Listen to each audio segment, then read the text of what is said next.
समाजसेवा करण्यासाठीचा उद्देश हा स्वार्थाचा कधीच नसतो. हा लोकांच्या उपयोगी येण्याचा उद्देश असतो. आणि अशा वेळी जेव्हा ट्रस्टच्या नावाखाली बलाढ्य हॉस्पिटल उभी राहतात आणि त्याच हॉस्पिटलमध्ये लोकांची प्रचंड लूट केली जाते, तेव्हा एक लक्षात घेतलं पाहिजे, की तुम्हाला त्या ठिकाणी मोफत उपचार मिळतात हे माहिती नाही, म्हणून तुमची लूट केली जाते हे लक्षात घ्या. त्यासाठी तुम्ही लक्षात ठेवा, मी सांगतोय तो नियम वाटल्यास रेकॉर्ड करा, कारण पुढचं वाक्य फार महत्वाचं आहे. तुमच्याजवळ कागद पेन असेल तर त्याच्यात लिहून घ्या.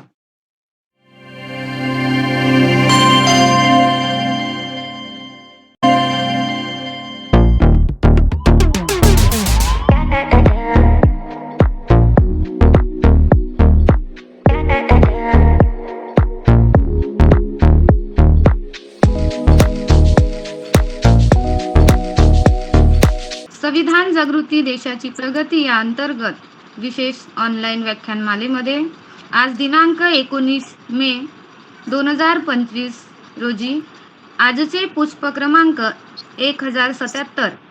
आजच्या पुष्पातील प्रमुख वक्ते आहेत आदरणीय उमेश चव्हाण सर, अध्यक्ष रुग्ण हक्क परिषद पुणे इथून. हॉस्पिटलचे बिल माफ कसे करावे. तर आजच्या ह्या उपक्रमाचे आयोजक ग्रुप बहुजन हिताय बहुजन सुखाय शिक्रापूर पुणे, संविधान विश्लेषण समिती महाराष्ट्र, द्वारकामाई महिला व बालकल्याण मागासवर्गीय विकास संस्था त्रिवेणी नगर पुणे. आणि आजच्या उपक्रमाचे तांत्रिक नियोजक आदरणीय मुकेश माणिक गायकवाड सर, बोधाचार्य आहेत, सामाजिक कार्यकर्ते शिक्रापूर इथून, तालुक शिरूर, जिल्हा पुणे.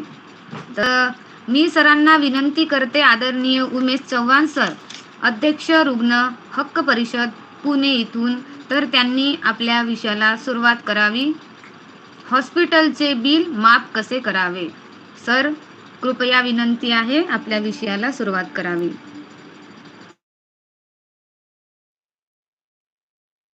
संविधान प्रचारक समिती, संविधानाचं प्रचाराचं काम करणाऱ्या, म्हणजे मोठं काम करणाऱ्या आपल्या सर्वांनी एक संविधानिक मूल्य असलेलाच महत्वाचा विषय आज घेतलेला आहे. संविधान जसं इथल्या प्रत्येक माणसासाठी आहे, माणसाच्या भल्यासाठी आहे, कल्याणासाठी आहे, प्रगतीसाठी आहे, त्याच पद्धतीने माणसाचं आरोग्य हे कुठल्या एका जाती धर्मापुरतं मर्यादित नाहीये.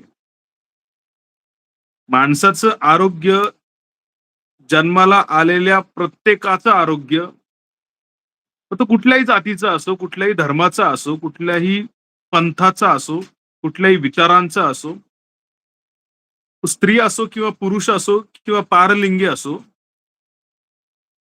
प्रत्येकालाच चांगलं आरोग्य बहाल करणं हे पर्यावरणीय आणि वैद्यकीय दृष्टिकोनातून सरकारचं काम आहे. खरं तर इथली माणसं आजारी का पडतात हा अत्यंत चिंतनाचा, त्याचबरोबर चिंतनशील गंभीर विषय आहे. अनेक कुपोषित माता आहेत ज्यांचं पालन पोषण चांगलं होत नाही, चांगलं पालन पोषण होत नाही, त्यामुळे त्या चांगलं अपत्य जन्माला घालू शकत नाहीत. अनेक रीतिरिवाज, धार्मिक उपासना, त्यामुळे होणारी महिलांची उपासमार, त्यामुळे महिलांचं आरोग्य चांगलं राहत नाही आणि त्या चांगल्या अपत्याला जन्म देऊ शकत नाही. आपल्या आजूबाजूचं वातावरण सुद्धा त्याला तितकंच जबाबदार आहे. आपल्या प्रत्येकाच्या भोवताली प्रचंड प्रमाणात वेगवेगळ्या प्रकारचं प्रदूषण निर्माण झालेलं आहे. वाहनांच्या अतिरिक्त वापरामुळे वाहनांचा जो धूर होतो, वाहनांची जी इंजिन तापतात, त्यामुळे रोजच्या वातावरणामध्ये 3% जास्त तापमान वाढलेलं आहे. आपल्याकडे पिण्यासाठी चांगलं पाणी नाहीये, आपल्याकडे ज्याला आपण जलवाहिनी म्हणतो, ती नदी प्रत्येक ठिकाणी प्रदूषित झालेली आपल्याला दिसते. आपल्याकडचं हवामान चांगलं राहिलेलं नाही आणि त्यामुळे इथे वेगवेगळ्या प्रकारचे गंभीर आजार निर्माण झालेले आपल्या सगळ्यांना दिसतात. हे सगळे आजार होण्याची कारणं भरपूर असताना, मोठ्या संख्येने असताना, ज्यावेळी या ठिकाणी एखादा व्यक्ती आजाराने ग्रस्त होतो, रोगाने ग्रस्त होतो. आपण कॅन्सरचंच उदाहरण घेऊयात, की आता जर आपण कुठल्या दवाखान्यामध्ये, हॉस्पिटलमध्ये गेलो, मोठ्या हॉस्पिटलमध्ये गेलो, तर जितके इतर आजारांचे रुग्ण आपल्याला दिसतील, म्हणजे आतड्याचे रुग्ण, मेंदूच्या ऑपरेशनसाठी आलेले किंवा किडनीशी बाधित असतील, हृदयाशी बाधित असतील, अशा वेगवेगळ्या आजारांनी ग्रस्त रुग्ण जेवढे आपल्याला दिसतात, तितक्याच संख्येने कॅन्सरचे रुग्ण सुद्धा आपल्याला दिसतात. कोविडच्या रुग्णांची मोजणी होते, डेंग्यू सारख्या रुग्णांची मोजणी होते. मात्र अजूनपर्यंत कॅन्सरच्या रुग्णांची मोजणी कुठल्याच सरकारने केलेली नाहीये. जनगणनेचा विषय नेहमीच ऐरणीवर येत असतो. मात्र कॅन्सरच्या रुग्णांची गणनाच झालेली नाही, ही एक गंभीर गोष्ट आपण लक्षात घेतली पाहिजे. मी कॅन्सरचं उदाहरण याच्यासाठी देतोय, की समाजात आपल्या आजूबाजूला, आपल्या नात्यात, मित्रांमध्ये किंवा आपल्या कॉलनीमध्ये, सोसायटीमध्ये, वस्तीमध्ये, गावामध्ये तुम्हाला कॅन्सरचे रुग्ण अगदी सहज सापडतील, दिसतील किंवा ओळखीचे असतील सुद्धा. बायपासचा जर एखादा पेशंट असेल किंवा अँजिओप्लास्टीचा एखादा पेशंट असेल, तर त्याची ट्रीटमेंट 4-6 दिवसात होते, आठवड्याभरात होते आणि आठवड्याभरानंतर त्याचा डिस्चार्ज होतो, तो घरी जातो. परत त्याला तो आजार उद्भवणार नाही याची काळजी इथल्या व्यवस्थेने, वैद्यकीय जगताने घेतलेली आहे, घेतलेली दिसते. पण कॅन्सरचं मात्र तसं नाहीये. कॅन्सरचं तुम्ही बघाल, सुरुवातीला लक्षणं दिसतात. कॅन्सरच्या रोगाची निश्चिती होते, बायोप्सी आणि पेट स्कॅन नंतर. त्यानंतर आधी 2-3 किमो सांगितले जातात. किमोथेरपीचे 2-3 सायकल होतात. त्यानंतर ऑपरेशन सांगितलं जातं. ऑपरेशन नंतर 6 सायकल तरी किमोथेरपीचे सांगितले जातात. त्यानंतर ऑपरेशन नंतर 6 किमोथेरपीच्या सायकल झाल्यानंतर रेडिएशन 40 दिवसांचं सांगितलं जातं. म्हणजे आपण साधारणपणे विचार केला, तर एका किमोचा खर्च जर ₹60,000 पकडला, तर 10 किमोंचा खर्च ₹6,00,000 होतो. ऑपरेशनचा खर्च ₹3-4 लाख होतो. रेडिएशनचा खर्च ₹3-4 लाख होतो. त्यानंतर इम्युनोथेरपी जर लागली, तर त्याचं एक-एक इंजेक्शन ₹1.5 लाख, ₹2 लाख आपल्याला दिसतं आणि हे सगळे उपचार झाल्यानंतर वर्ष, दीड वर्ष यातून आपण काय म्हणतो आपण त्याला, या सगळ्या परिस्थितीला तोंड दिल्यानंतर ज्यावेळी कॅन्सरचा पेशंट घरी येतो, त्यावेळी त्याला जी गोळी द्यायची आहे, त्या गोळीची वर्षाची जर आपण किंमत काढली, तर ती काही लाखात आहे, परंतु महिन्याच्या किमती सुद्धा लोकांना परवडणाऱ्या नाहीत. टॅग्रिसो नावाची जी गोळी आहे, त्याच्यामध्ये महिन्याच्या गोळ्या ह्या ₹1,57,000 येतात. अशा पद्धतीची जर औषधं असतील, तर सर्वसामान्य माणसाला परवडणारी नाहीत. आणि औषधांवर अद्यापपर्यंत कुठलंही धोरण केंद्र सरकारने ठरवलेलं नाही आणि राज्य सरकारने ठरवलेलं नाही.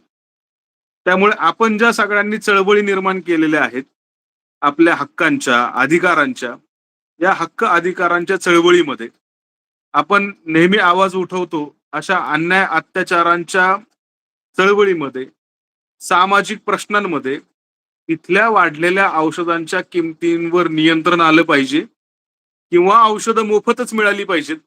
याच्यावर कुठल्याही संघटना, कुठलेही राजकीय पक्ष आणि कुठलेही विचारवंत बोलताना दिसत नाहीत. जोपर्यंत आपल्या स्वतःच्या घरामध्ये माणसं आजारी पडत नाहीत, जोपर्यंत आपल्या घरातल्या माणसाला काही त्रास होत नाही, तोपर्यंत वैद्यकीय योजना काय आहेत, तोपर्यंत मोफत उपचार कसे मिळवावेत, तोपर्यंत मोठी वैद्यकीय मदत कशी उभी करावी, या प्रश्नाच्या खोलात आपण कोणीच जात नाही. आणि त्यामुळे इथं आपण वेगवेगळ्या सामाजिक प्रश्नांवर बोलतो, आपण इथल्या भ्रष्टाचारावर बोलतो, आपण इथल्या महागाईवर बोलतो, आपण वेगवेगळ्या प्रश्नांवर महिलांचे प्रश्न आहेत, बालकांचे प्रश्न आहेत, विद्यार्थ्यांचे प्रश्न आहेत. हजारो प्रश्न असलेला आपला देश आहे. इथे अनेक प्रश्न आहेत आणि ह्या सगळ्या प्रश्नांमध्ये आपल्या सर्वांच्या जिव्हाळ्याचा आणि आपल्या सर्वांच्या जीविताचा, आपल्या सर्वांच्या प्राणाच्या संबंधित असलेला औषधाचा आणि आपल्या सगळ्यांच्याच शरीराच्या संबंधी असलेल्या उपचाराचा जो भाग आहे, त्याच्यावर इथला कुठलाच नेता किंवा इथं कुठलाच विचारवंत बोलताना दिसत नाही. तुम्ही बघाल त्वचेचे विकार अनेकांना असतात. जवळपास सगळ्या लोकांना कधी ना कधी त्वचा विकाराने त्रास दिलेला असतो. आपण सगळ्यांनी बघितले. मात्र ज्यावेळी त्वचा विकार बळावतो, त्यावेळी स्कॅफो सारखं इंजेक्शन देण्याची सूचना डॉक्टरांकडून होते. तज्ञ डॉक्टर स्कॅफो सारखं इंजेक्शन लिहून देतात. दर आठवड्याला हे इंजेक्शन घ्यायचं असतं. महिन्याला 4 इंजेक्शन घ्यायचे असतात. एका इंजेक्शनची किंमत ₹20,000 असते. 4 इंजेक्शनांची किंमत ₹80,000 असते. 10 महिने जर अशा पद्धतीचे उपचार घ्यायचे असतील, तर ₹8,00,000 इंजेक्शनचा खर्च हा कुठल्याच योजनेत बसत नाही. विमा कंपन्यांचा विमा आपण घेऊ, तो मंजूर होईल. त्यासाठी वर्ष 2 वर्षांची वाट बघावी लागेल. हा विम्याशी संबंधित असणारा प्रश्न अत्यंत वेगळा आहे. मात्र जी माणसं दर महिन्याचा संसाराचा गाडा चालवताना त्रासून जातात, जी माणसं भाड्याने राहतात, परंतु वेळेवर त्याच तारखेला घरमालकाला त्याच्या घराचं, त्याच्या फ्लॅटचं भाडं देऊ शकत नाहीत. जी माणसं वेळेवर इलेक्ट्रिसिटीचं, विजेचं बिल भरू शकत नाहीत. जी माणसं शाळेच्या मुलांच्या फिया वेळच्या वेळी भरू शकत नाहीत. जी माणसं वेळेवर किराणा दुकानदाराच्या किराण्याचे पैसे देऊ शकत नाहीत. ती माणसं विमा सुद्धा काढू शकत नाहीत. हे इथल्या लोकांनी लक्षात घेतलं पाहिजे आणि म्हणून एकूण लोकसंख्येच्या 8% लोक विमा काढतात. इतर लोकांना विमा काढणं शक्य झालेलं नाही. खरं तर इथल्या कुठल्याच माणसाला मोफत उपचारासाठी वणवण फिरावं लागू नये म्हणून इथे आरोग्य मंत्रालयाची जबाबदारी निश्चित केलेली आणि भारतीय घटनेने सुद्धा आपलं संघराज्य भारताची घटना आहे. भारताची घटना आणि भारताचं संविधान या संबंधीचंच कार्य आपल्या या माध्यमातून चाललेलं मला मुकेश गायकवाड यांनी सांगितलं आणि त्यामुळेच संविधानानेच निश्चित केलेलं आहे की इथल्या प्रत्येक माणसाच्या आरोग्याची जबाबदारी, सार्वजनिक आरोग्याची जबाबदारी आणि इथल्या प्रत्येक माणसाच्या विकास या सगळ्याची जबाबदारी इथल्या राज्य सरकारची. आणि हे जर सगळं राज्य सरकारच्या जीवावर इथली आरोग्य व्यवस्था भारताच्या घटनेने निश्चित केलेली असताना आरोग्य प्रशासन, आरोग्य मंत्रालय आणि आरोग्य खातं, मग ते केंद्राचं असेल किंवा पूर्ण जबाबदारी टाकून दिलं राज्याचं असेल, यांनी आजपर्यंत हात वर केलेले दिसतात. सर्वसामान्य माणसाला काहीही झालं, सर्दी, खोकला, ताप, थंडी, उलटी, जुलाब, तो घराशेजारच्या दवाखान्यामध्ये जातो. ₹100-200 त्या डॉक्टरांची फी देतो. ते डॉक्टर त्याच्याकडे आहेत ती औषधं त्याला एक बांधून देतात, जी नसतील ती त्यांच्या शेजारच्या मेडिकलमधून घ्यायला सांगतात. प्राथमिक आरोग्य केंद्र उभी राहिली पाहिजेत, हे जे सरकारचं धोरण आहे. त्या ठिकाणी प्राथमिक आरोग्य केंद्रामध्ये शासनाच्या सरकारच्या आरोग्य केंद्रामध्ये जाणाऱ्यांची संख्या फक्त 2% आहे. 98% लोक हे खाजगी डॉक्टरकडे आणि खाजगी दवाखान्यांमध्ये जातात. ही आकडेवारी खरी आहे आणि तुमच्यापैकी सुद्धा अनेक जण हे खाजगी दवाखान्यामध्येच ₹200-500 घालवून जात आहेत. हे तुम्ही लक्षात घेतलं पाहिजे. तर डॉक्टरांनी जी चिठ्ठी तुम्हाला लिहून दिलेली आहे, त्या चिठ्ठीमध्ये प्रिस्क्रिप्शन पॅडमध्ये जी औषधं लिहून दिलेली आहेत, ती तुम्ही कधी सरकारी दवाखान्यातून घेतली आहेत का? आणि घेतली असतील, मागायला गेला असाल नसाल, तर तुम्हाला मागायला गेल्यानंतर ती औषधे मिळाली आहेत का? आणि याचं उत्तर 99% लोक जर नाही असंच देणार असतील, तर आपण सगळ्यांनी याच्यावरती आवाज उठवला पाहिजे, बोललं पाहिजे आणि मागितलं पाहिजे. आपण जोपर्यंत मागणार नाही, आपण जोपर्यंत बोलणार नाही, आपण जोपर्यंत त्या संबंधीचं पत्र लिहिणार नाही, आपण जोपर्यंत त्या संबंधीचा मेल तिथल्या आरोग्य व्यवस्थेला करणार नाही, तोपर्यंत हे जे सुरू आहे, हे असंच सुरू राहील. औषधं तुम्ही सरकारी दवाखान्यात जाऊन जरी खाजगी डॉक्टरने लिहून दिली असतील, तरी सरकारी दवाखान्यामध्ये जाऊन ती औषधं मागितली पाहिजेत. मागत नसाल तर मागायला सुरुवात केली पाहिजे.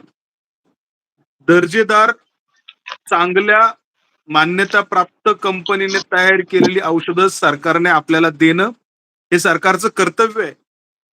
आणि तुमच्या माहितीसाठी सांगतो, की कोरोनाच्या काळामध्ये राज्य सरकारची एकूण औषधांची जी खरेदी होती, ती 2100 कोटी रुपयांची होती. आणि दरवर्षी साधारणपणे सरकार जी औषधं खरेदी करतं, ती औषधं 750 कोटी रुपयांची असतात.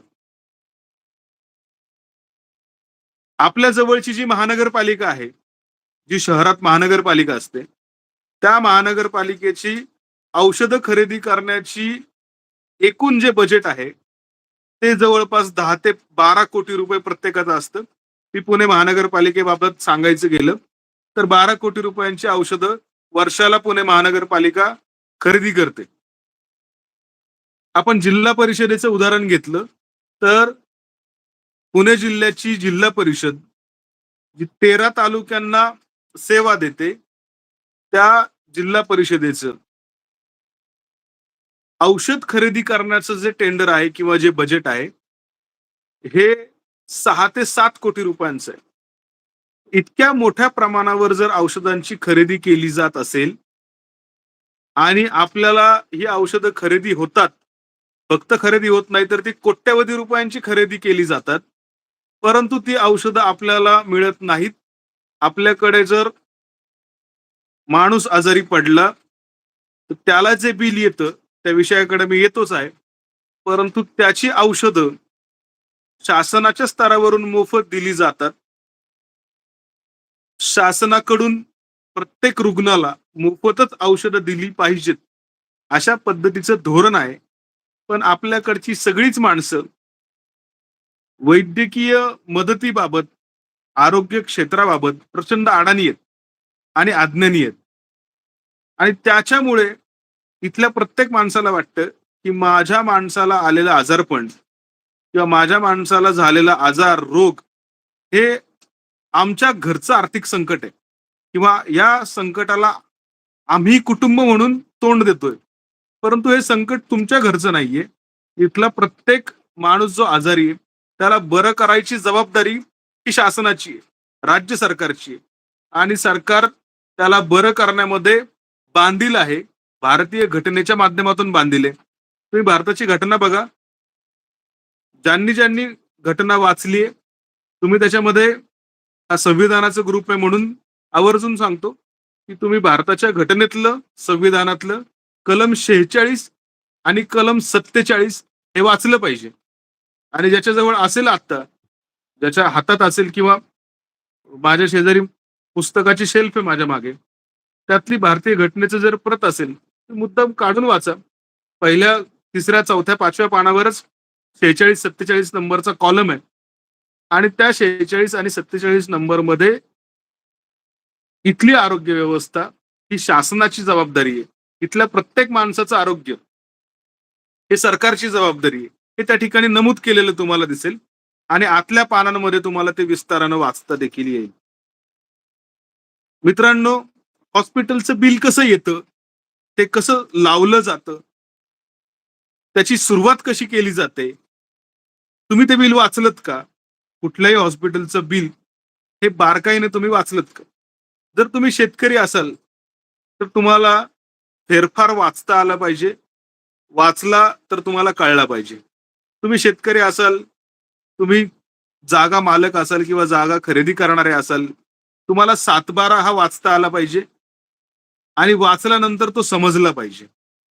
या जशा गोष्टी आहेत, तशा हॉस्पिटलला आपण ज्यावेळी जातो, आपल्या घरातल्या पेशंटसाठी आपण जातो, घरातल्या रुग्णासाठी आपण जेव्हा जातो किंवा नात्यातल्या रुग्णासाठी जातो, आपण आपल्या बॅचमेटसाठी, मित्रासाठी ज्यावेळी जातो, त्यावेळी जे हॉस्पिटलचं बिल येतं, ते तुम्हाला वाचता येतं का? आणि तुम्ही सज्ञान आहात, तुम्ही सुशिक्षित आहात म्हणून तुम्हाला वाचता येणं ही वेगळी गोष्ट आहे, वेगळी बाब आहे. परंतु आलेलं जे हॉस्पिटलचं बिल आहे, हे वाचता आल्यानंतर तुम्हाला कळतंय का, की त्याच्यामध्ये नेमकं काय लिहिलेलं आहे आणि कुठल्या गोष्टीचे किती पैसे लावलेले आहेत, हे तुम्हाला समजलं पाहिजे, असं मला वाटतं. हॉस्पिटलचं बिल येतं, त्यावेळी काय त्याच्यामध्ये लिहिलेलं असतं? पेशंटचं नाव असतं सुरुवातीला, पेशंटचं वय असतं, जन्मतारीख असते, ब्लड ग्रुप असतो, त्याला काय आजार झालाय ते लिहिलेलं असतं. साधारण तो किती दिवस ऍडमिट होता ते लिहिलेलं असतं. त्याच्यासाठी काय तपासण्या केल्या ते लिहिलेलं आहे. डॉक्टरांचं नाव लिहिलेलं असतं. कन्सल्टंट डॉक्टरांचं नाव लिहिलेलं असतं आणि एक साधारण तपशील दिलेला असतो, की त्याच्यावर त्या 8-10 दिवसामध्ये किती उपचार केलेले आहेत आणि साधारणपणे त्या बिलाची एक रक्कम त्याच्यामध्ये मांडलेली असते, की एक ₹6,48,000 बिल आलं. उदाहरणार्थ अ, ब, क या रुग्णाचं ₹6.5 लाख बिल आलं. 6,48,752 असा तो आकडा असतो. मग हे 6,48,752 येतात कुठून? कसे येतात ते? काय त्याच्यामध्ये लिहिलेलं असतं, की अवघ्या 10 दिवसामध्येच त्याचं 6-6.5 लाख रुपये, 10 लाख रुपये, 12 लाख रुपये इतकं बिल नेमकं येतं कसं? त्याची सुरुवात बघा, ती असते डॉक्टर चार्जेस. 10 दिवस डॉक्टर आले, दिवसातून 2दा आले, एकदा आले त्याचे ₹1,000. 10 दिवसात 20 वेळा आले त्याचे ₹20,000. मग नर्सिंग चार्जेस लिहिलेले असतात. नर्सिंग चार्जेस दिवसाला ₹2,000, 10 दिवसांचे ते ₹20,000. कन्सल्टंट डॉक्टरांचे चार्जेस लिहिलेले असतात. ते ₹500 आणि ₹1,000 लिहिलेले असतात. वैद्यकीय शिक्षण महाग झाल्यामुळे डॉक्टरांच्या बाबतीतलं जे मत आहे, की त्यांनी किती पैसे घेतले पाहिजेत, मानधन किती घेतलं पाहिजे, त्यांचे चार्ज किती असले पाहिजेत, ते आपण मान्य केलं पाहिजे. कारण वैद्यकीय शिक्षण हे महागच आहे. डायग्नोस्टिक चार्जेस लावलेले असतात. तर सीटी स्कॅन झालंय का? त्यांचं एम-आर-आय झालंय का? त्याचा एक्स-रे काढलाय का? 2D इको केलंय का? सोनोग्राफी केलीये का? मेमोग्राफी केलीये का? आणि त्याची बिलं त्याच्यामध्ये जोडलेली असतात. त्यांची जर सर्जरी झाली असेल, ऑपरेशन झालं असेल, तर ऑपरेशन थिएटरचे चार्जेस असतात. त्याच्यामध्ये जे मटेरियल वापरलंय, ते डिस्पोजेबल मटेरियलचे चार्जेस असतात. जे सर्जन आहेत, ज्यांनी ऑपरेशन केलंय, त्या सर्जनची फी लावलेली असते. त्याच्यामध्ये कुठला इम्प्लांट बसवलाय का? म्हणजे अँजिओप्लास्टी झाली असेल, तर स्ट्रेंथ लावलेली आहे का? किंवा गुडघ्याच्या वाटीचं ऑपरेशन झालं असेल, तर ती वाटी म्हणजे तो इम्प्लांट किंवा खुब्याचा बॉल गेला असेल, तर बॉल बसवतो म्हणजे त्या बॉलची किंमत, त्याला आपण इम्प्लांट म्हणतो. ती इम्प्लांटची किंमत काय आहे? आणि या सगळ्या गोष्टींची बेरीज मारल्यानंतर हॉस्पिटलचं बिल येतं. या किमती जर जास्त असतील, तर तुम्हाला महानगरपालिकामध्ये ग्रामीण भागात असेल, तर जिल्हा परिषदेच्या आरोग्य विभागामध्ये याची तक्रार करता येते. आरोग्य अधिकाऱ्यांकडे याची तक्रार करता येते. आता या सगळ्या बिलांमध्ये जे लिहिलं ते मी परत एकदा सांगतो, की त्याच्यामध्ये लिहिलेले आहेत, की डॉक्टरचे charges, nursing charges, consultant doctor charges, surgeon ह्या सगळ्या चार्जेसच्या गोष्टी लिहिलेल्या असतात आणि ज्या लिहिलेल्या आहेत, त्या आपल्याला मान्य असल्या पाहिजेत कारण आपण त्या ठिकाणी उपचार घेतलेले आहेत, उपचार घेत आहोत. आपल्याला काय मान्य नसलं पाहिजे ते लक्षात घ्या. जर तुम्ही खाजगी दवाखान्यामध्ये असाल तर.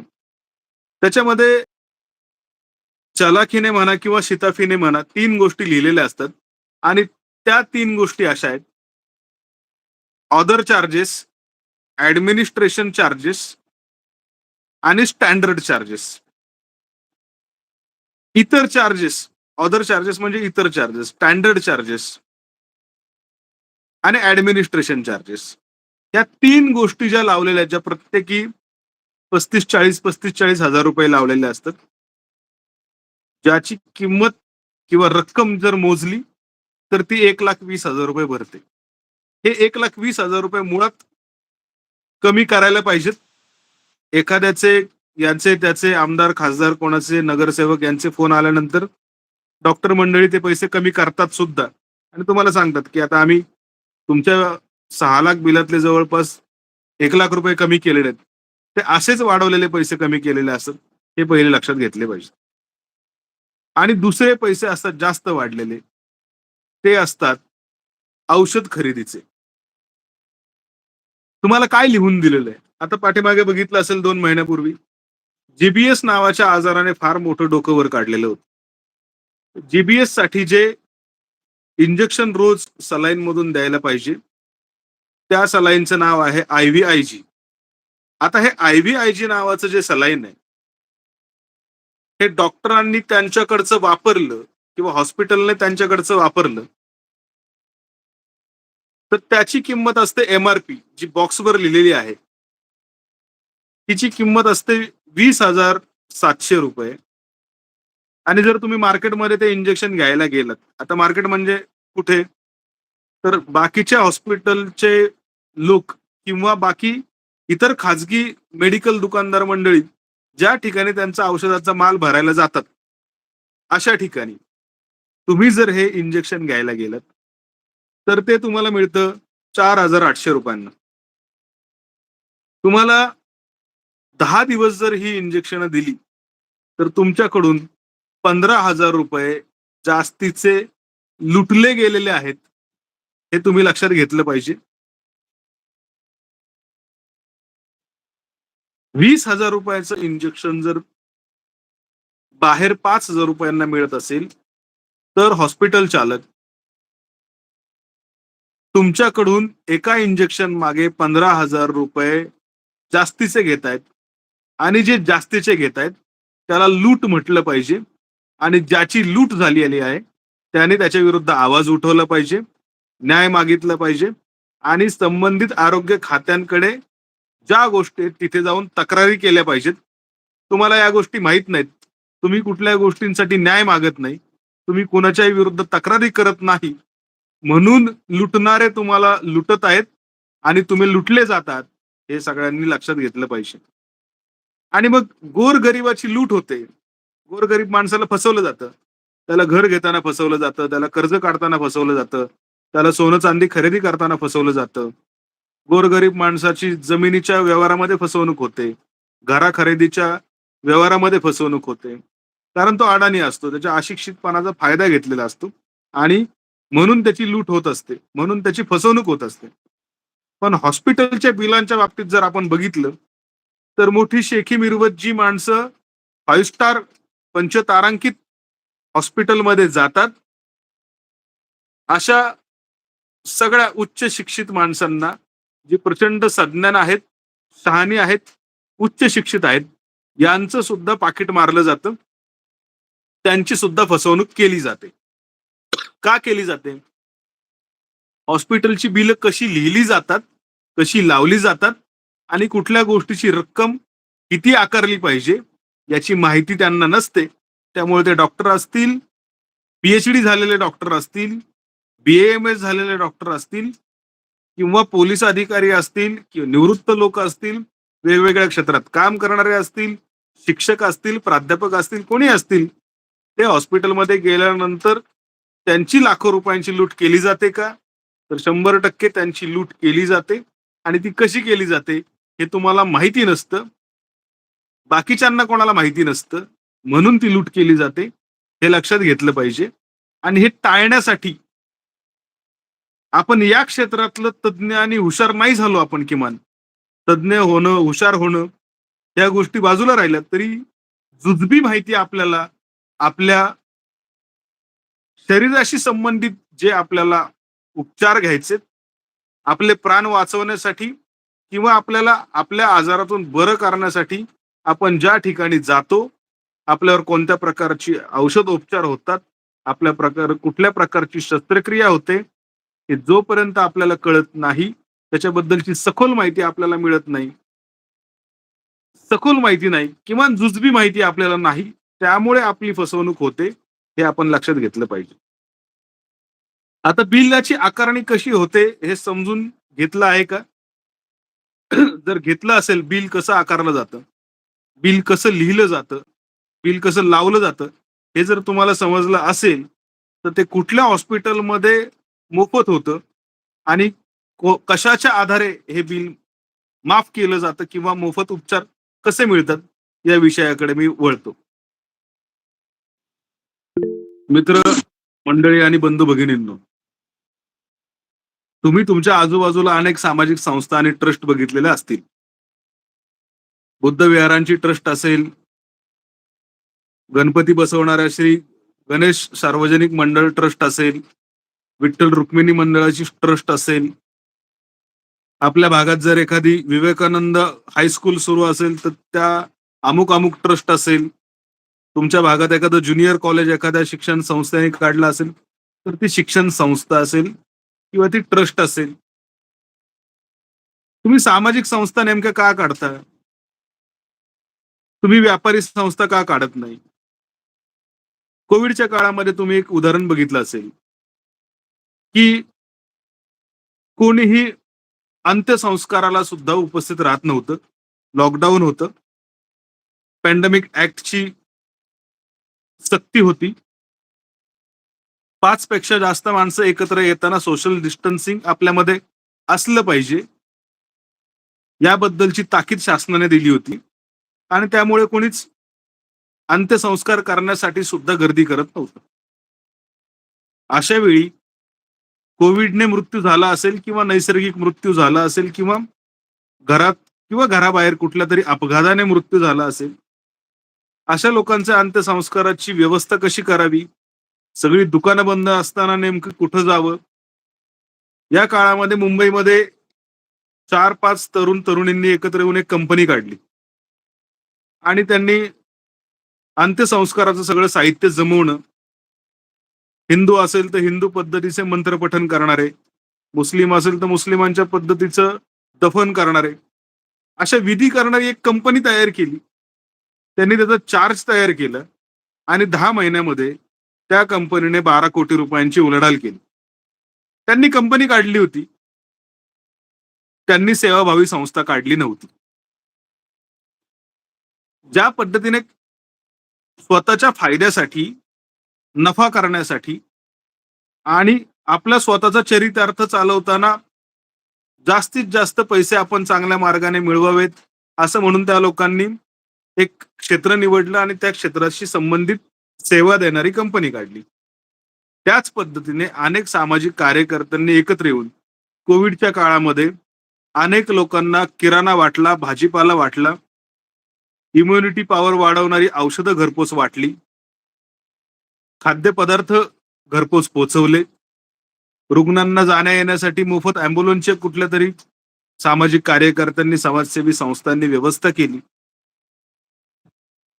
ज्यावेळी धर्मदाय आयुक्तांकडे आपण एखादी ट्रस्ट नोंदवण्यासाठी जातो, आपण एखादं सार्वजनिक मंडळ काढायला जातो, आपण एखाद्या संस्था निर्माण करायला जातो, त्यावेळी त्यांचे नियम असतात, की 2 जण विश्वस्त असावेत. त्यापेक्षा जास्त असेल तर मग 7 जणांचं संचालक मंडळ असावं, 11 जणांचं संचालक मंडळ असावं, 17 जणांचं संचालक मंडळ असावं. त्या संचालक मंडळाने नेमकं संस्थेला काय नाव दिलं पाहिजे याचं निश्चित करावं. संस्थेची घटना तयार करावी आणि त्या घटनेमध्ये नेमकी काय सेवा देणार आहेत, समाजाची काय समाजसेवा करणार आहेत, त्याची माहिती द्यावी, असं सांगितलेलं असतं. तर तुम्ही बघितलं, अनेक लोकांनी वेगवेगळ्या संस्था काढल्या. तर प्रामाणिकपणे ज्यांनी संस्था काढल्या, त्यांना त्या कधी चालवता आल्या नाहीत. धूर्त लोकांनी ज्यांनी संस्था काढल्या, त्यांनी कोट्यावधीचा बाजार आणि भांडवल उभं केलं. हे तुमच्या सगळ्यांच्या समोर आहे. सर्वसामान्य माणसांनी सुद्धा संस्था काढल्या. अगदी सर्वसामान्य मध्यमवर्गीय माणसं सुद्धा कुठल्यातरी संस्थेवर संचालक वगैरे असतात. पण त्या संस्थेचं काम एखाद्या 10x10च्या ऑफिस पुरतं किंवा एखाद्या गणपती बसवण्यापुरतं किंवा वर्षातून एकदा महापुरुषांची एखादी दुसरी जयंती करण्यापुरतं असतं. मात्र त्या संस्थेवर पूर्ण वेळ काम देऊन त्या संस्थेचं कोट्यावधी रुपयांची उलाढाल व्हावी, इतकं मोठं काम उभं राहिलेलं सहजासहजी दिसत नाही. आता मग या सार्वजनिक संस्था ज्यांनी काढल्या, त्या लोकांनी त्या संस्था काढताना धर्मादाय आयुक्तांकडे ॲफिडेव्हिट दिले, प्रतिज्ञापत्र सादर केले. आम्ही संस्था काढतो. तुम्हाला एक गोष्ट लक्षात राहिली पाहिजे, की ज्यांच्यावर ईडीची रेड पडली, ईडी आता सगळ्यांना माहिती झाली. 15 वर्षापूर्वी ईडी कोणाला माहित नव्हती. मग आता ईडीची कारवाई, सीबीआयची कारवाई, सेबीची कारवाई, एनआयएची कारवाई, इन्कम टॅक्सची रेड, ह्या गोष्टी आता सतत आपल्याला टीव्हीत, मीडियात, वृत्तपत्रात वाचायला मिळतात. तर ईडीची कारवाईमध्ये तुम्हाला सांगतो, की तुमची खाजगी ट्रस्ट असेल, सार्वजनिक ट्रस्ट असेल किंवा कंपनी असेल, त्या कंपनीच्या खात्यावरचा चेक जर तुम्ही स्वतःच्या खात्यावर वटवला किंवा त्या कंपनीचा अगदी ₹1 सुद्धा तुम्ही तुमच्या स्वतःच्या खात्यावर घेतला, तर ते मनी लॉन्ड्रिंगमध्ये प्रकरण गणलं जातं. आणि त्या माणसांची चौकशी होते. तुमच्या संस्थेचा पैसा, तुमच्या कुठल्याही ट्रस्टचा पैसा तुमच्या नावावर किंवा तुमच्या नातेवाईकांच्या नावावर गेलेला दिसला, की त्या ठिकाणी घोटाळा झालेला आहे आणि तुम्ही त्या संस्थेतला ₹1 खाल्लेला आहे, करोडो रुपये खाल्लेले आहेत, लाखो रुपये खाल्लेले आहेत, हे त्या ठिकाणी दिसतं. म्हणून सर्वसामान्य माणसं म्हणतात, की मी त्या अमुक-अमुकच्या ह्याच्यामध्ये मी ₹1 मिळणार नाही. मी त्याचा ₹1 सुद्धा खाल्लेला नाही. मी ₹1 स्पर्श सुद्धा केलेला नाही, असं लोक म्हणतात. मित्रांनो, तुम्ही लक्षात घ्या, की ज्या गोष्टीतून आपल्याला ₹1 सुद्धा कमवायचा नाहीये, ज्या गोष्टीतून आपला ₹1 स्वार्थ साधायचा नाहीये, ₹1 अभिलाषा सुद्धा बाळगायची नाहीये, मात्र फक्त समाजाचाच विचार करायचा आहे आणि समाजाची सेवा करायची आहे, असा विचार करून जी गोष्ट निर्माण केली जाते, तिला सामाजिक संस्था म्हणतात किंवा सामाजिक ट्रस्ट म्हणतात.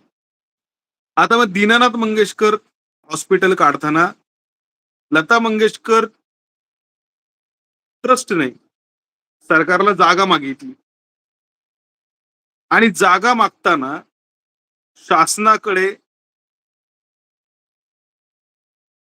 एक खुलासा केला, की मला माझ्या वडिलांच्या म्हणजे दीनानाथ मंगेशकरांच्या नावाने गोरगरिबांची सेवा करण्यासाठीचं हॉस्पिटल बांधायचं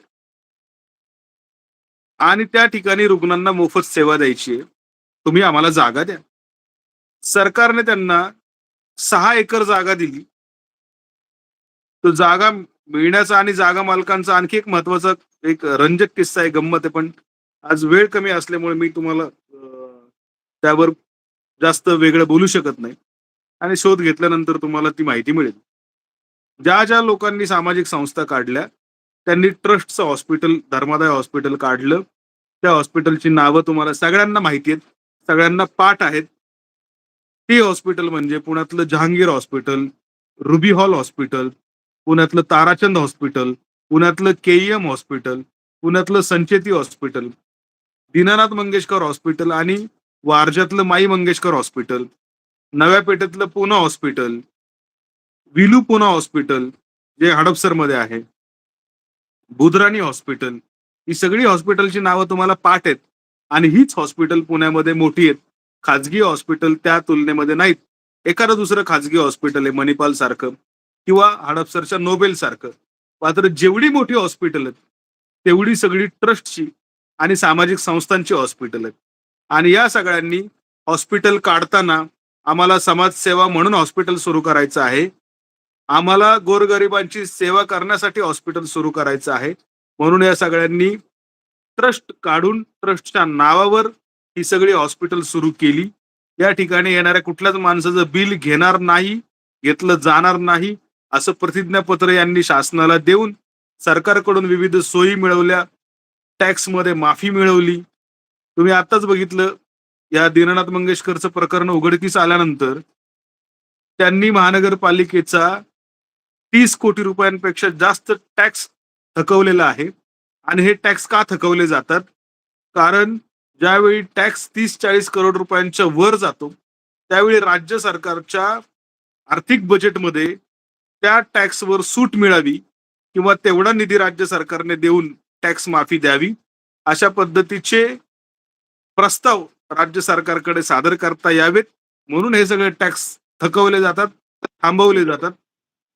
मित्रांनो, इतकी शासनाची सगळ्या प्रकारची माहिती मिळवल्यानंतर, सगळ्या प्रकारची सरकारची सेवा लाटल्यानंतर, सोयी सुविधा उपभोगल्यानंतर जी पंचतारांकित बलाढ्य हॉस्पिटल निर्माण झाली, त्यांनीच हॉस्पिटल काढताना, ट्रस्ट रजिस्टर करताना जी घटना लिहिली, जे आपण कॉन्स्टिट्यूशन तयार केलं म्हणतो संस्थेचं, त्याच्यामध्ये आम्हाला मोफत उपचार करायचे. मी 10-10 वेळा तुम्हाला ही गोष्ट रिपीट करून सांगतोय, की ज्यावेळी ट्रस्ट निर्माण करायची असते, त्यावेळी त्यातील एकही रुपया त्या ट्रस्टच्या संचालकांना, ट्रस्टींना खाता येत नाही.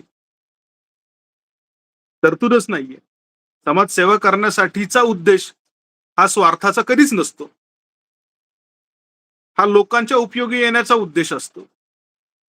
आणि अशा वेळी जेव्हा ट्रस्टच्या नावाखाली बलाढ्य हॉस्पिटल उभी राहतात आणि त्याच हॉस्पिटलमध्ये लोकांची प्रचंड लूट केली जाते, तेव्हा एक लक्षात घेतलं पाहिजे, की तुम्हाला त्या ठिकाणी मोफत उपचार मिळतात हे माहिती नाही, म्हणून तुमची लूट केली जाते हे लक्षात घ्या.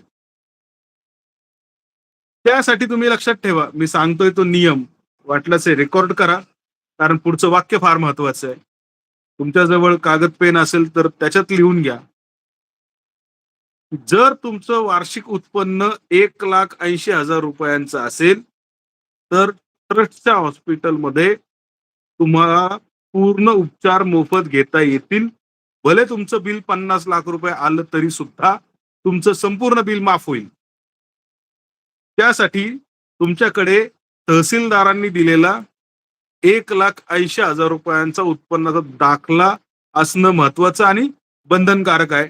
हे तुम्ही लक्षात ठेवा. हे मनात, मेंदूत, हृदयात करून ठेवा. मनात, मेंदूत करून ठेवलेलं मित्रमंडळींच्या कामी येईल, हृदयात करून ठेवलेलं स्वतःच्या किंवा स्वतःच्या कुटुंबातल्या लोकांच्या कामी येईल. हे लक्षात ठेवा.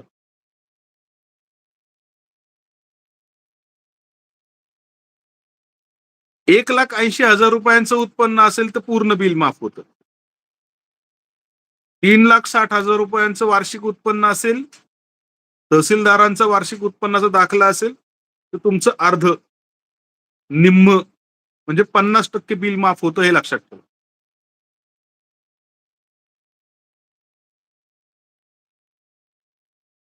तुम्ही त्यासाठी डिलक्स रूम, व्हीआयपी रूम, अमुक रूम, तमुक रूम तसल्या घ्यायच्या नाहीत. मोठ्या हॉस्पिटलमध्ये जनरल वॉर्डमध्ये चांगली सुविधा मिळते, आयसीयू मध्ये चांगली ट्रीटमेंट असते. उगीच डिलक्स रूमच्या किंवा प्रायव्हेट रूमच्या भानगडीत पडू नका. तुम्हाला हे लोक देताना प्रायव्हेट रूम घ्या, डिलक्स रूम घ्या असं म्हणून, चांगली सुविधा आहे म्हणून तुम्हाला तिकडे पाठवतील आणि ज्यावेळी बिल भरण्याची वेळ येईल किंवा डिस्चार्जची वेळ येईल, त्यावेळेस तुम्ही नियमात बसत नाहीत म्हणून तुम्हाला कात्रजचा घाट पण दाखवतील. हे पण लक्षात ठेवा.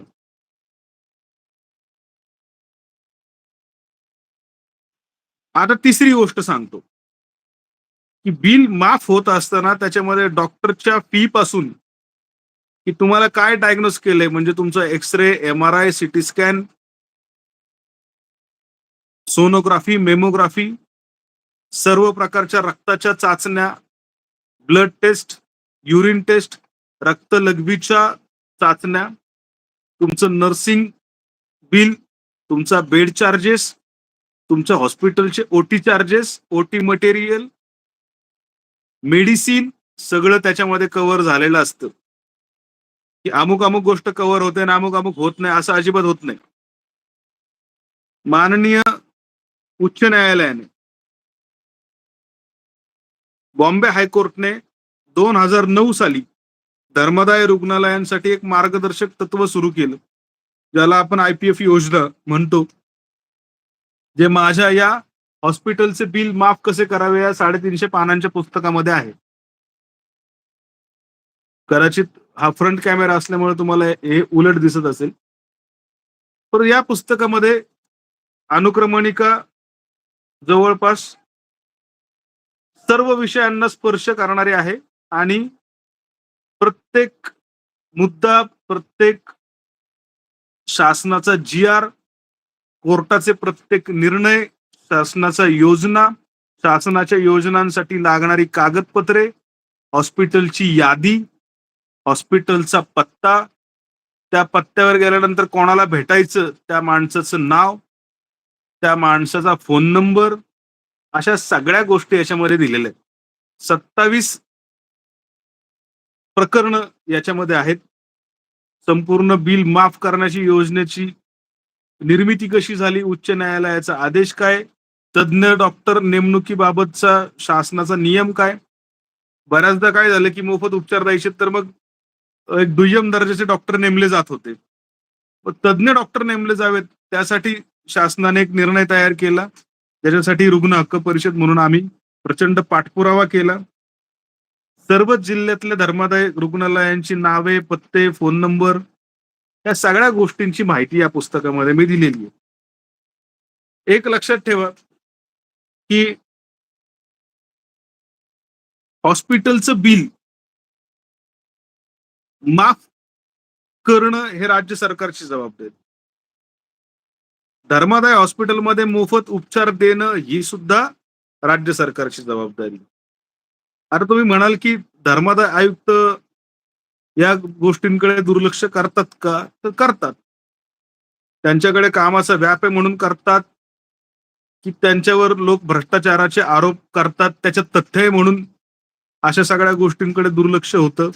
याचा शोध सजग नागरिक म्हणून तुम्ही सगळ्यांनी केला पाहिजे. मी तर त्याच्यामध्ये लढतोय. तुम्ही सुद्धा लढलं पाहिजे. रुग्ण हक्क परिषदेमध्ये तुम्ही काम करा आणि मग लढा असं मी म्हणत नाही. तुम्ही तुमच्या कुटुंबातल्या माणसाला याची कधीतरी गरज पडेल म्हणून तुम्ही लढा असं याचा मी खुलासा करेन. हॉस्पिटलचं बिल कसं येतं, कसं लावलं जातं, ते माफ कसं केलं जातं, या सगळ्या गोष्टी मी तुम्हाला सांगितल्या. खरं तर हॉस्पिटलचं बिल माफ कसं करावं, मोफत वैद्यकीय मदत कशी मिळवावी, मोफत वैद्यकीय उपचार कसे घ्यावेत, दर्जेदार उपचार मोफत कसे घ्यावेत, हा सगळा विषय 40-50 मिनिटात संपणारा नाहीये. प्रचंड सखोल विषय आहे. त्याच्या पाठीमागची ध्येय, धोरणं, शासनाचे निर्णय, अंमलबजावणी या सगळ्या गोष्टी प्रचंड व्यापक स्वरूपातल्या आहेत. त्या एका दिवसाच्या व्याख्यानातून किंवा एका दिवसाच्या मीटिंग मधून त्या मार्गी लागतील इतका हा छोटा विषय नाहीये. हा मोठा विषय आहे. हे तुम्ही लक्षात घेतलं पाहिजे. मी कोविडच्या काळातील एक उदाहरण देतो आणि आपली काही काळात रजा घेतो. कोविडमध्ये तुम्ही बघितलं की कोविड आला त्यावेळी डॉक्टरांना माहित नव्हतं की नेमका विषाणू काय आहे आणि हा विषाणू लोकांच्या थेट रोगप्रतिकारक शक्तीवरती हल्ला करतो. लोकांची प्रतिकारक शक्ती कमी होते आणि त्याचं फुफ्फुस निकामी होतं. निकामी झाल्यानंतर त्या माणसाचा व्हेंटिलेटरवर उपचार घेत असताना मृत्यू होतो. अशी कोविडची एक परिस्थिती आपण सगळ्यांनी बघितली आणि त्या काळामध्ये कुणी किती पैसे लावले पाहिजेत या संबंधीचे दर निश्चित नव्हते. आम्ही प्रत्येक तालुक्यातल्या तहसीलदारांना 367 महाराष्ट्रातले जे तालुके आहेत त्यापैकी 350 तालुक्याच्या तहसीलदारांना निवेदन देऊन दर निश्चिती करा, किती पैसे लावायचे हे एकदा सरकारने ठरवा असं निवेदन दिलं. आणि मग आयसोलेशनचा जो पेशंट आहे की ज्याला अजिबात धोका नाहीये काय पण हा घरी राहिला किंवा समाजात कुठेतरी राहिला तर इतरांना बाधित करेल, त्यामुळे विलगीकरण कक्षात ठेवलं पाहिजे, ज्याला आयसोलेशन वॉर्ड म्हटलं गेलं. त्याचे दिवसाचे चार्ज 4,500 रुपये ठेवले गेले. ज्याला ऑक्सिजनची गरज आहे त्याच्यासाठी 7,500 रुपये दिवसाला, 10 दिवस जर तो राहिला तर 75,000 रुपयांचं बिल आलं पाहिजे. आणि ज्याच्यावर आयसीयू मध्ये व्हेंटिलेटर लावून उपचार सुरू आहेत त्याचे 12,500 रुपये दिवसाला, 10 दिवस जर त्याने ट्रीटमेंट घेतली तर 1,25,000 रुपयांचं बिल आलं पाहिजे. अशी मार्गदर्शक तत्व, धोरण सरकारने तयार केली आणि याच्यापेक्षा जास्त बिल कोणी घेऊ नये अशी तंबी कोविडमध्ये ज्यांनी कोविडचे पेशंट ऍडमिट करून दिले त्यांना दिली होती. आता तुम्ही बघितलं की मनमानी पद्धतीने कितीतरी बिलं वाटली होती, लावली होती, पैसे वसूल केले गेले होते. आम्ही राज्याच्या आरोग्य संचालकांना पत्र दिलं. तत्कालीन आरोग्यमंत्री जे होते राजेश टोपे त्यांना मंत्रालयामध्ये लॉकडाऊनच्या परिस्थितीत त्यांची भेट घेतली. हा प्रकार सरकारच्या निदर्शनास आणला आणि त्यांना सांगितलं, की ही जी बिलं आहेत, ही जास्त लावलेली आहेत. ते म्हणाले, "पुरावा काय?" मी म्हटलं, "प्रत्येक कोव्हिडमध्ये ॲडमिट असलेल्या पेशंटची नोंद राज्य सरकारकडे आणि स्थानिक महानगरपालिकेकडे आहे. ज्यांचं उपचार आणि ट्रीटमेंट खाजगी हॉस्पिटलमध्ये, धर्मादाय हॉस्पिटलमध्ये झाली, चॅरिटीमध्ये झाली, त्या प्रत्येकाचं बिल घ्या आणि ते तपासा." तपासल्यानंतर लक्षात आलं, की प्रत्येकाचेच पैसे शासनाने जे नियम घालून दिलेत, त्याच्यापेक्षा तिप्पट, चौपट, पाचपट आकारले होते. जिथं ₹45,000 बिल यायला हवं, त्या ठिकाणी 4-4 लाख रुपये बिल यायला पाहिजे होती. 10-10 पट पैसे वसूल केले होते. अशा वेळी या सगळ्या बिलांचं लेखापरीक्षण झालं पाहिजे आणि नुसतं लेखापरीक्षण करून चालणार नाही. आमचं त्याच्यावर समाधान होणार नाही. तर त्याचं फेरलेखापरीक्षण केलं पाहिजे, अशी मागणी आम्ही त्याच्यात केली. तर लेखापरीक्षण म्हणजे ऑडिट साधा शब्द तुम्हाला माहिती असेल आणि फेरलेखापरीक्षण म्हणजे रिऑडिट. प्रत्येक बिलाचं ऑडिट आणि रिऑडिट झाली पाहिजे, अशा पद्धतीचं मागणी आम्ही केली आणि ती मागणी मंजूर झाली. ती मागणी मंजूर झाल्यानंतर मी फक्त 2 शहरांचं उदाहरण तुम्हाला देतो, की मुंबईमध्ये 24,73,00,000 जास्त उकळलेले पैसे लोकांना बोलवून त्यांनी परत दिले आणि पुण्यामध्ये 17,26,00,000 जास्तीचे घेतलेले पैसे दिले. मला डॉक्टर म्हणाले, हॉस्पिटल चालक म्हणाले, की वर्षभरापूर्वी आम्ही या पेशंटची बिलं वसूल केली आहेत. पैसे घेतलेत आणि घेतलेले पैसे आम्ही कुठेतरी खर्च केलेत आणि खर्च केलेले पैसे परत द्यायचे म्हणजे किती अवघड गोष्ट आहे. तुम्ही याच्यामध्ये मिटवा आणि हे प्रकरण मागे घ्या. मी म्हटलं, माझं एकट्याचं पत्र नाहीये. रुग्ण हक्क परिषदेच्या वेगवेगळ्या तालुक्यात, वेगवेगळ्या गावात, वेगवेगळ्या शहरात, वेगवेगळ्या जिल्ह्यात काम करणाऱ्या हजारो कार्यकर्त्यांनी याच आशयाचं पत्र मुख्यमंत्र्यांना, राज्यपालांना, आरोग्यमंत्र्यांना, सर्व महानगरपालिकांच्या आयुक्तांना, सर्व जिल्हा परिषदेच्या सीईओंना दिलेलं आहे. माझं एकट्याचं पत्र जरी मागं आलं तरी सगळ्या कार्यकर्त्यांचे, पदाधिकाऱ्यांची पत्र मागं घेणं आता शक्य नाही आणि त्यामुळे याच्यामध्ये तडजोड होणार नाही. तुम्ही घेतलेले पैसे लोकांचे देऊन टाका. ज्यावेळी मी माझं बिल हॉस्पिटलचं भरलंय, पण ते खरोखर मला योग्य बिल आकारलं होतं का? की माझी लूट झाली होती? यासाठी तुम्ही तुमच्या जवळच्या महानगरपालिकेत, जिल्हा परिषदेत जाऊन माझ्या बिलाच्या ऑडिटची, रिऑडिटची मराठीमध्ये सांगायचं असेल तर लेखापरीक्षणाची, फेरलेखापरीक्षणाची मागणी करा. तुमचं बिल जास्त उकळलं गेलं असेल आणि तुम्ही जर 10 महिन्याच्या आत तक्रार केली तर दोषी हॉस्पिटलला तुमचे पैसे परत द्यावे लागतील. हे तुमच्या मनात, मेंदूत, डोक्यात लक्षात ठेवा. अजिबात विसरू नका. इतकं मी म्हणेल. ज्यांना कोणाला काही विचारायचं असेल, मोजक्या 4 ते 5 प्रश्नांची उत्तरं मी देईन. अधिक तुम्हाला माहिती काही हवी असेल तर माझं हॉस्पिटलचे बिल माफ कसे करावे हे पुस्तक वाचा. माझं दुसरं पुस्तक येतंय स्त्री आरोग्य समृद्ध करूया नावाचं. ते देखील 350 पानांचं आहे. स्त्रियांच्या शारीरिक, मानसिक, कौटुंबिक आणि सामाजिक आरोग्यावर प्रश्न उपस्थित करतानाच त्या प्रश्नांची उत्तरं पण त्या पुस्तकामध्ये मांडलेली आहेत.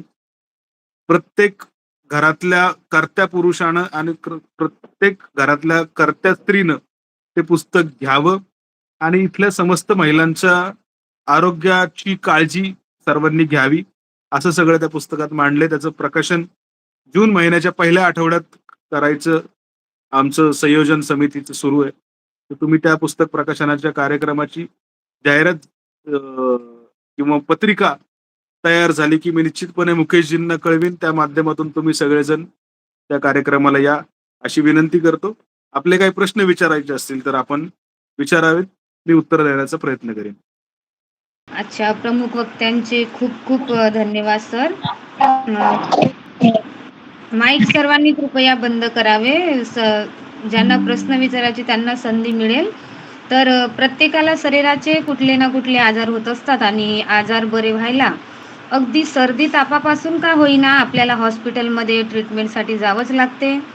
तर मोठ्या आणि जटिल आजाराचे सर्वसामान्य व्यक्तीला निदान व त्यावर ट्रीटमेंटसाठी सर्वसामान्य ज्या व्यक्तीला हॉस्पिटलचे बिल हे परवडणारे नसते, गव्हर्नमेंट हॉस्पिटलमध्ये गरीब आजारी माणूस जेव्हा ट्रीटमेंट करत असतो तेव्हा ज्या औषधी आपल्या आजारावर उपाय म्हणून दिल्या जाणाऱ्या त्या कधी फार कमी प्रमाणात तिथे दिले जातात आणि ते जवळच्या मेडिकल स्टोअरचे त्यांनी नाव सुचविले जाते, त्यांच्याकडून ते प्रत्येकाला परवडणारे नसते.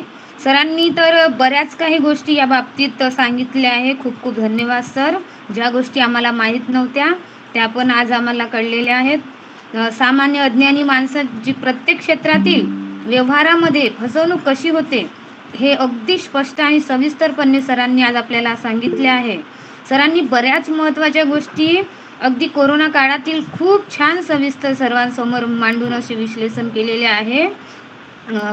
सरांनी दिलेली माहिती सर्वांना कळलेली असेलच, यात शंका नाही. खूप खूप धन्यवाद सर. सरांनी शासनाच्या आरोग्याविषयी सुद्धा कुठल्या ना कुठल्या योजना आहेत आणि त्या राबविणे अंमलात आणणे ही सरकारची जबाबदारी आहे, हे अगदी खणकावून सरांनी सांगितले आहे आणि यासाठी आपण लढले सुद्धा पाहिजे. खरंच सर, अगदी मौल्यवान मार्गदर्शन तुम्ही केलेले आहेत. तर सरांच्या आजच्या वक्तव्यावर, आजच्या मौलिक मार्गदर्शनावर सर्वप्रथम आपण आदरणीय दिलीप सरोदे गुरुजी व्यक्त व्हावे विनंती आहे. सर्वांना जय भीम. सरोदे गुरुजी जय भीम. जय भीम. त्याचप्रमाणे या ठिकाणी आमचे परमस्नेही आमचे मार्गदर्शक, त्यांच्या सोबत गेले 15 वर्ष आम्ही काम करत आहोत आणि संबंध महाराष्ट्रभर त्यांचं काम योग्य आहे आणि त्यांनी अतिशय सुंदर मार्गदर्शन केलेलं आहे. मी काय त्यांना प्रश्न सांगू शकत नाही, पण ते खऱ्या अर्थानं त्यांच्यासोबत गेले 15 वर्ष ते संबंध महाराष्ट्रभर गावागावात खेडेगावात काम करतायत. त्याबद्दल त्यांचं मी खऱ्या अर्थ माझ्याकडे शब्द नाही आहेत, त्यांचं खूप खूप अभिनंदन करतो.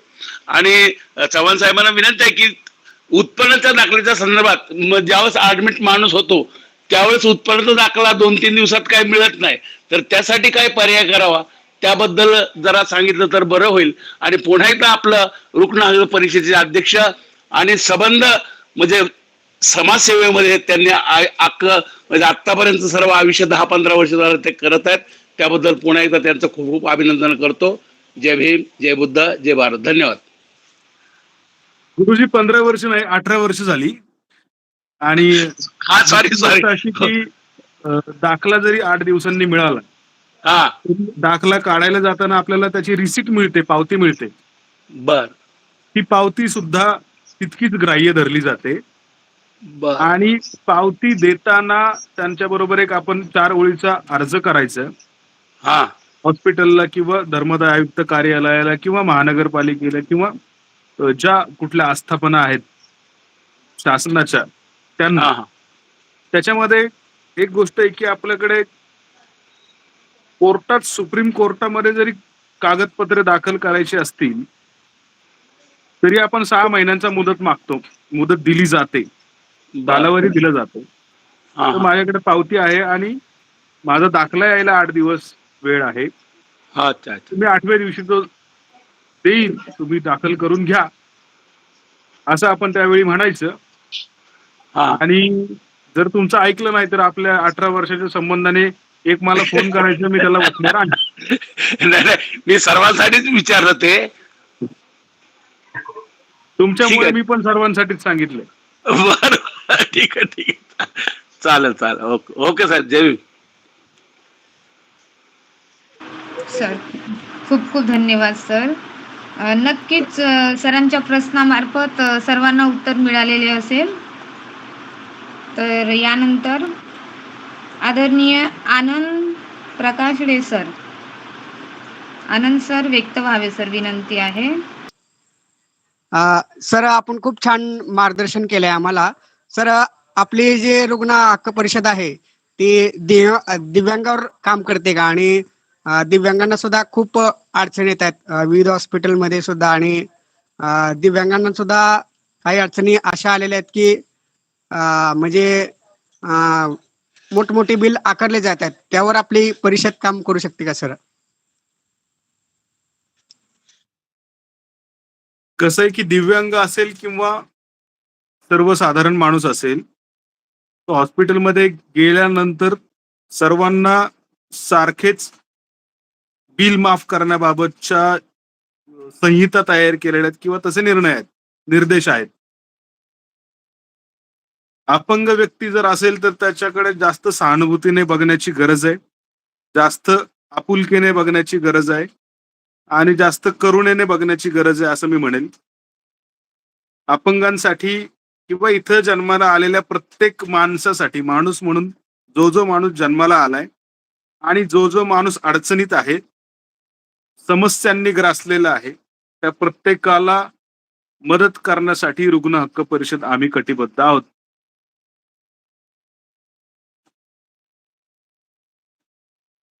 धन्यवाद सर, धन्यवाद. यानंतर आदरणीय मदन कांबळे सर. आणि त्यांनी जे आता सगळा काही प्रकार सांगितला आरोग्य खात्याबद्दल, की शासनाने मेडिसिन वरती किती खर्च केला जातो, 12 कोटी, जिल्हा परिषदेने किती केला, 7 कोटी, तसेच महानगरपालिकेने किती, 10 कोटी, असे त्यांनी खूप समजावून सांगितलं. आणि ज्या आपण जे मेडिसिन घेतो ते जे पेशंट आहेत ते घेतात का नाही, का अन्याय का सहन करून घेतात, हे म्हणजे कळत नाही. आणि दुसरी महत्वाची गोष्ट म्हणजे ज्या ठिकाणी जे आरोग्य खात्यातील जे डॉक्टर आहेत, जे धर्मदायी संस्था आहेत, त्यांच्याबद्दल पण त्यांनी बरंच काही सांगितलं. पण ज्या ठिकाणी पेशंटची गळचिपी होती, पेशंटला जास्त बिल आकारलं जातं, पण पेशंट म्हणजे सहनशीलतेच्या पलीकडे जातो, तर याला कारण काय आहेत? कारण काय माहिती का, ह्यांची लूट कशी केली जाते त्याबद्दल सरांनी सांगावं प्लीज. मला वाटतं की त्या विषयावरती मी बोललोय. मी त्याच्यावर एक गोष्ट सांगेल की मी उमेश चव्हाण म्हणून जे काम करतो ते आपण सगळ्यांनी करावं. आणि नाही, प्रत्येकाने माहिती का, पेशंटला ऍडमिट करताना एवढी रक्कम भरा, नाही तर तुम्हाला ऍडमिट केलं जाणार नाही. म्हणजे त्याच्यामध्ये अनेक प्रकारचे विषय असतात. मग ह्याला आपण सामोरं जायचं कसं? आंतरराष्ट्रीय स्तरावर आणि राष्ट्रीय स्तरावर रुग्णांच्या हक्काची सनद निर्माण केलेली आहे. कुठल्याही हॉस्पिटलला परवानगी देताना त्या हॉस्पिटलचं स्ट्रक्चरल ऑडिट केलं जातं की ती इमारत पक्की आहे का, त्या इमारतीला बांधकामाचा दाखला दिलेला आहे का, ना हरकत प्रमाणपत्र दिलेलं आहे का, फायर ब्रिगेडची एनओसी दिलेली आहे का, पर्यावरणाच्या दृष्टिकोनातून त्याला एनओसी मिळालेली आहे का, पाणी पुरवठा खात्याची एनओसी मिळालेली आहे का.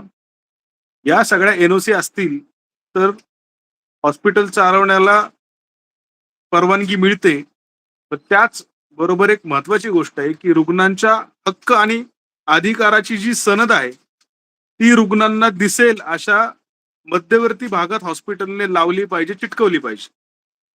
ती जोपर्यंत लावली जात नाही तोपर्यंत हॉस्पिटलचं परमिशन दिलं जात नाही, हे लक्षात घ्या.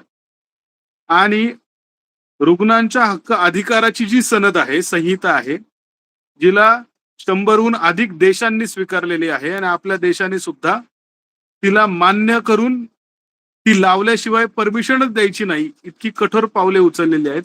त्या सनदेमध्येच लिहिलेलं आहे की कुठल्याही पेशंट कडून डिपॉझिट मागितले जाऊ नये, कुठल्याही पेशंटला अमुक एक रक्कम भरा त्याशिवाय ट्रीटमेंट सुरूच करणार नाही, अशा कुठल्याही हॉस्पिटलला मनमानी करता येत नाही. आणि जर कोणी केली, जर तशी तक्रार आली तर त्या हॉस्पिटलला कारणे दाखवा नोटीस देण्याच्या बरोबरच त्या हॉस्पिटलची परवानगी कायमस्वरूपी रद्द केली जाऊ शकते, हे तुम्ही लक्षात घ्या. त्याचं हॉस्पिटल कायमस्वरूपी बंद पडू शकतं, हे तुम्ही लक्षात ठेवा. त्याचप्रमाणे कुठलाही जिवंत किंवा मृत झालेल्या व्यक्तीला पैसे भरले नाहीत म्हणून तुम्ही अडवून ठेवू शकत नाही, घरी सोडण्यापासून वंचित ठेवू शकत नाही. डिपॉझिटची सुद्धा अट नाही आणि डिस्चार्जच्या वेळी सुद्धा पैसे भरल्याशिवाय सोडणार नाही अशी कुठली अट नाही. हा केवळ तुमच्या अडाणीपणाचा, अशिक्षितपणाचा फायदा घेऊन नवे काहीतरी नियम बनवून लुटण्याच्या हिशोबाने हे सगळं तयार केलेलं आहे. त्यामुळे या सगळ्या गोष्टींना घाबरण्याची अजिबात गरज नाही. धन्यवाद सर. कांबळे सरांच्या शंकेचे निरसन झाले असावे. आज जो कार्यक्रम झाला बऱ्यापैकी तुम्ही सगळ्यांनी पहिल्यापासून शेवटापर्यंत तो ऐकून घेतलात. मी तुमच्या सगळ्यांचा आभार मानतो आणि आता औपचारिकतेने आभार मानून हा कार्यक्रम संपवण्याकडे न जाता मीच सर्वांचे आभार मानतो आणि औपचारिकतेने हा कार्यक्रम संपवतो. आपली सर्वांची रजा घेतो. कधी अडचण आली तर तुम्ही कधीही आवाज द्या आणि समक्ष भेटा. समक्ष फोन उचलला नाही, फोनवर कुठल्याच जगातली कुठलीच कामं फोनवर होत नाहीत. मग ते कोर्टाचं असेल, कॉर्पोरेशनचं असेल किंवा राज्य सरकारचं असेल, कोणाचंही असेल. तुम्हाला प्रत्यक्ष आल्याशिवाय प्रश्न सुटत नाहीत. तर फोनवर प्रश्न मार्गी लागतील अशी अपेक्षा न ठेवता तुम्ही धावपळ करा. एखादी गोष्ट जाणून घेण्यासाठी कष्ट घ्या, मेहनत घ्या अशी विनंती मी तुम्हाला करतो. आपली रजा घेतो. शुभरात्री. Good night. धन्यवाद. जय भीम.